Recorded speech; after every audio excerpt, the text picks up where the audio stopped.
Slay said the Vikings needed Bridgewater. They needed more than Bridgewater. They needed an offensive line, as well. But shouts out to my man, Chief Rocker Jersey Vern, ex-Squad Affiliates family member. He just stepped in the room, so appreciate you dropping in here, Chief. But let's get back to this whole, 12-0 thing. Like, so we'll finish that up. So 12-0, like I said, 12-0, Sluggo said it best. Gets you rest. That's basically what 12-0, gets. That's where it's going to, start and end. No one's going to be scared of you because they went through the same schedule that you went through, and they ready to get this chip just like you. So Draymond Green, absolutely right in what he's saying. We're going to stay in basketball, and some people may get a little upset, but it has to be talked about. The Atlanta Hawks, yes, those Atlanta Hawks are in the news. They were looking for a general manager because Coach Bud Budenholzer has relinquished his duties, and Wes Wilcox actually stepped down, from his duties as well. So looks like they found their man. It's going to be a Warrior assistant. His name is Travis Schlink. Out of Golden State again, Travis Schlink, and I hope I'm saying that right. 41 years old, and is this good? Is this gonna be any success for the Atlanta Hawks? And I've been living in Atlanta for almost 20 years at this point, so I like to consider myself an honorary, ATLian, and I support the Hawks, but it remains to be seen, and I'm skeptical. And why? Tell me, how much success that has the Hawks really had, And Sluggo just said, what is his resume, So Sluggo, I give you a little bit, I think he kind of pretty much went, the Eric Spoelstra, route. He served 16 years with the Warriors organization. The last 5 was as an assistant under general manager Bob Myers. His current role is assisting Myers with day-to-day basketball operations, including all player-related issues. So he's been around the organization for a while, and at least he's been around the organization for its winning ways and winning moments. But we also had that with Coach Bud. He was with the San Antonio Spurs, winning ways. And it started off great success. They won 60 games and all that stuff. But now Hawks are at this point where, they're getting eliminated out of the first round or can't even get out of the second round if they do get past the first round. So here's what I say. If he's smart, he will go the route that the Warriors went. Go ahead, and it may not be the popular thing, but go ahead. Let Millsap go. Let him go. Let him go and pursue, another team and try to get him a ring. I hope Millsap can do that because being in Atlanta, he's not gonna get he's not gonna get that ring right now. Because where they need to do, and in my humble opinion, is that they need to go through the draft. Basically, just like Golden State did.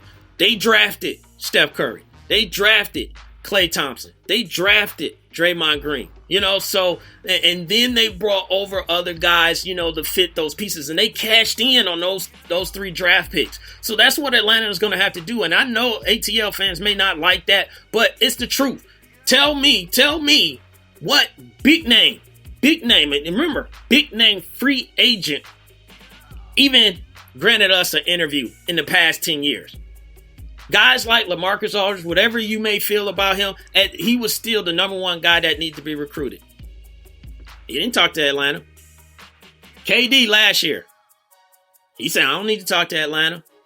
LeBron, we know he was already going back to Cleveland, so he wasn't talking to folks. But before when he went to Miami, he wasn't talking to nobody. He didn't talk to Atlanta, So you're not getting these free agents that you need, or the free agent that you're getting them on the back end of their career. Guys like, Dwight Howard. We've seen guys like, Jerry Stackhouse, Tracy McGrady, and the list goes on and on. So if this general manager can draft well and then put surrounding talent around it, pretty much how the Golden State Warriors did, then I feel good. But if he's just going to go out there and try and say, please grant us a wish, please grant us an interview, please do something, it's the same thing. So I'm going to sit back and I'm going to watch and see what happened. But right now, I'm a little skeptical, and we'll see what happens. But shouts out to Denise Milk and Cookies, who's in the building as well. So appreciate you, Denise, for dropping in, listening to the show. Slay asks, will John Wall get that $178 million buck deal? Yeah, Slay. I think he will. You got an opportunity to keep a central call. I don't think people really understand how bad of a boy John Wall is. Did he disappear at times, in that series with Boston? Yes. But he's still young. He's still figuring out. But the other thing is, he is fearless. He is scared of no one. So if the Wizards are smart, they will pay that man. Give that man that money. He's a guy, you give him the money, he's not just going to sit back and say, well, I ain't got to do nothing anymore. He's going to work that much harder, and he's a guy that passes the ball.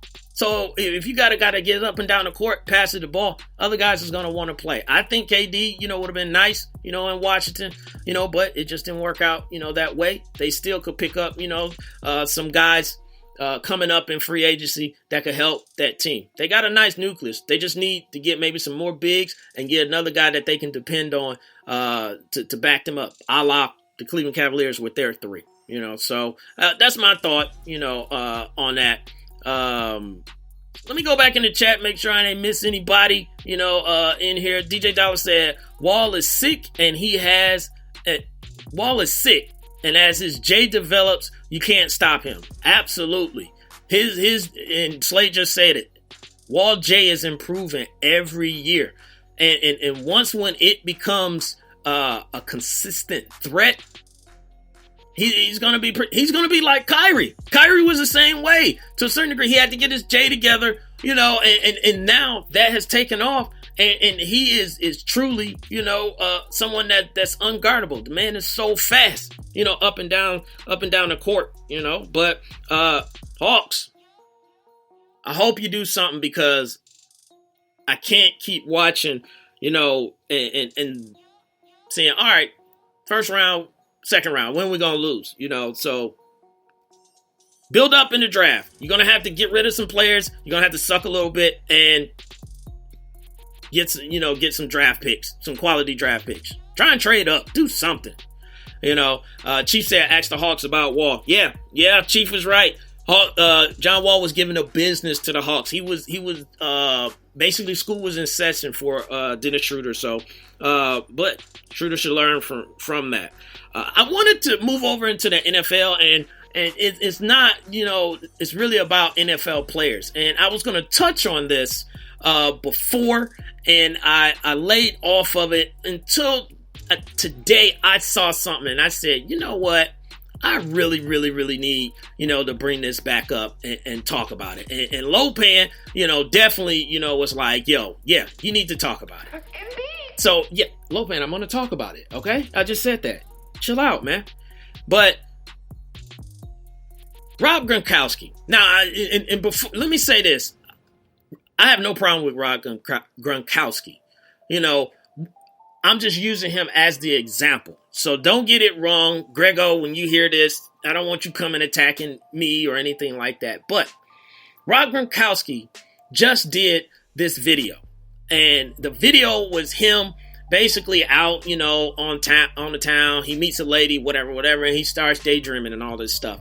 So this woman he meets, he basically, it's a video, it's a music video, and you hear the person singing in the background, and Rob Gronkowski is daydreaming. So he's daydreaming about cleaning this Ferrari, and the woman is cleaning the Ferrari too, but she's in a bikini, and Rob Gronkowski slaps her across the booty, and they rubbing soap all over each other. Then these other ladies show up in bikinis too. They got their booties out, and he's over there next to their booty, like, yeah, So it was funny to me, so I'm not getting on him. But here's the thing. The way he was portrayed, he's portrayed as a guy, he's having so much fun. He has so much fun. Life is good for him and everything. And then a few weeks ago, Cam Newton is on vacation for his birthday. He decides to go hang out with his homeboys or whatever. They got some girls, there. And people want to get on Cam Newton about him being gone. He should be rehabbing. Didn't he have an injury? Why he got these girls in the video and all this stuff. I don't get it. Isn't it the same thing? Two guys, young guys. I think I think they're both the same age, but two young guys having fun, doing, basically what guys do, because they love women. But for whatever reason, Cam get negative feedback, but Gronkowski gets, he's just being Gronk. He's just being Gronk. I mean, this is the same Gronk who is on record as doing 69 jokes since he was 3 years old. Everyone laughs at that. This is the same Gronk that has a cruise on, and this is all during the offseason. So both of them are doing this on the offseason. It's not like they're doing this during the season. So they're doing this on the offseason. But Gronk has a cruise where it gets turned up on there, and nobody talks about what happens, on there. So all I'm saying is, aren't we applying a double standard that for guys that you do like, it's okay. Guys that you personally hate, you want to criticize them. Because that's what this is. That's what this is. Vince just said, the romper, that man, is it something that I would wear? No, I wouldn't wear a romper, but that's what Cam wants to wear. But why did you act like he committed a crime? You act like he slapped somebody's child. You just don't like the man. How about you just say that? Just say, I don't like Cam Newton. And then just leave it at that.